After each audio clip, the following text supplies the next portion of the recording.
Hey developers, I hope you're doing good. So in this video, I'm going to show you how you can take a beautiful screenshot of your code, something like this. You probably are using Windows default snipping tool or macOS snipping tool, but there is a VS Code extension that can ease your job. So let's go to code.visualstudio.com and here you have to click on extensions. In the extensions, you have to search for CodeSnap and press enter. Here you can find couple of extensions that can do the same job for you, but my personal favorite is CodeSnap. So all you have to do is open this extension and then click on install. Open in Visual Studio Code and you have to click on install. After the installation has been finished, you will see disabled and uninstall option.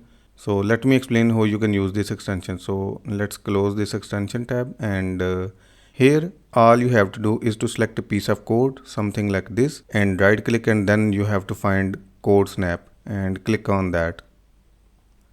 When you click on CodeSnap, you will see something like this. So you can copy the screenshot by right clicking and then selecting the copy option, and then you can paste it anywhere. So let me go and paste in Figma. So if I paste, and you can see this is the screenshot I took from VS Code. So let's go back to VS Code and let me show you how you can customize this extension.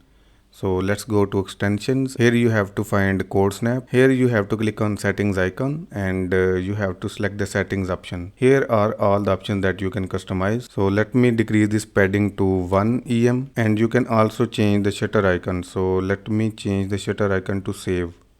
And now let's go back to code. Now if I select the code snippet and right click and select the CodeSnap, you can see the padding has been decreased, and if I press this button, it will ask me to save somewhere. So this is it for today's video. I hope you have enjoyed and learned something new. So if you want to learn more, please check out my other videos about Tailwind CSS. See you in the next video.